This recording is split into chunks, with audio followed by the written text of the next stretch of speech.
Listen to this podcast now on the Red Apple Podcast Network. The Leadership Thread with Dr. Peggy Polonis. I'm Dr. Peggy Polonis. Join me on each episode where I unravel the story that shaped leaders, tracing the thread that led them where they are today. Because leadership isn't born in adulthood. And thank you once again for joining us on the Leadership Thread, education, ethics, and sustainability. Download all of Red Apple Media's podcasts right now through your favorite podcast platform. Listen, all you New Yorkers. Excuse me. Taxi. Okay, man, we're looking around. This is the 77 WABC minicast. What is the Republican Party doing in Virginia? What happened in New Jersey? And a few other items. With us today is Ambassador James Gilmore or Governor James Gilmore. He's been a governor, he's been an ambassador, and he was a chairman of the Republican National Committee. So what would you like to be called? Ambassador, chairman, or governor?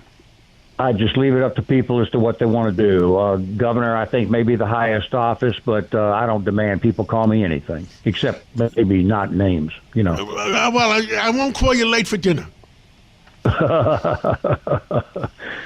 Great to talk to your people in New York. Well, it's always good to talk to you. I miss having dinner with you, and we used to have that Italian food all the time, and it was really good, and we had a lot of great conversations. Now, you were the 68th governor of Virginia, and there was a major problem. The Republican Party lost Virginia by 14 points, and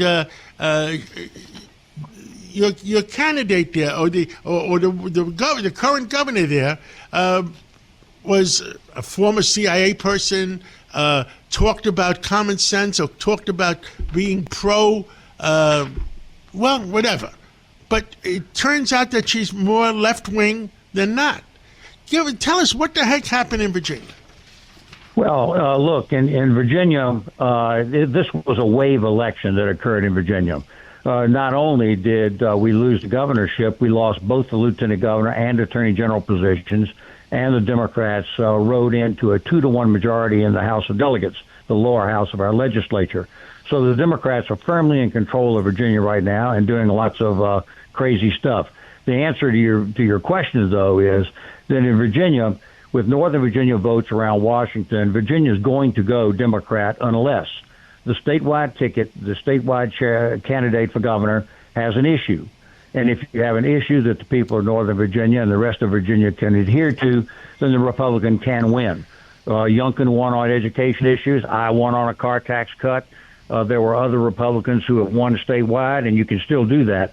But Winsome Sears, who was our candidate, bless her heart, never really settled on a message. So there was really nothing going on there. And meanwhile, in Northern Virginia, they were experiencing layoffs of all the federal workers by the Trump administration.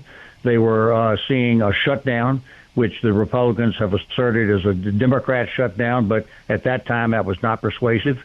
They had all that going on, and this was clearly a wave election against the Republicans nationally and especially in Virginia. Understood. So you don't feel is it a wave in all over our country, or is it just a situation in Virginia? Well, it looks that way, and Virginia always goes on the off-year election first. So we're a harbinger, a warning shot as to what may come in this coming November. To your other point, John, you asked about the Democrat. The Democrat is a very attractive lady. She's well-spoken. She's been in the United States Congress. She ran as a moderate. She always called herself a moderate. She never offered any positions that indicated she was a moderate, and now that she is the governor, she's quite left-wing. So there are a lot of crazy things going on right now while the legislature is in session in Richmond, and a lot of crazy stuff, and she's endorsing all of it. So we have now a left-wing governor and left-wing statewide office holders and a big majority in the legislature, and they're doing a lot of crazy stuff. And you also have an attorney general that's not exactly for law and order.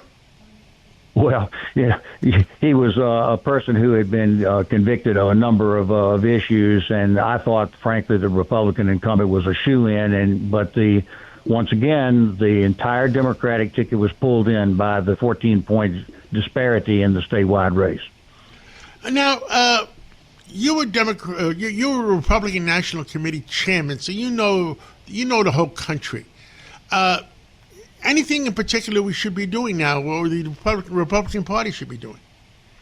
Look, I think that it's good old-fashioned politics. You have to address the traditional Republican issues that I espouse. You have to talk about tax cuts, and in Richmond right now they're raising taxes, contrary to what they said they were going to do.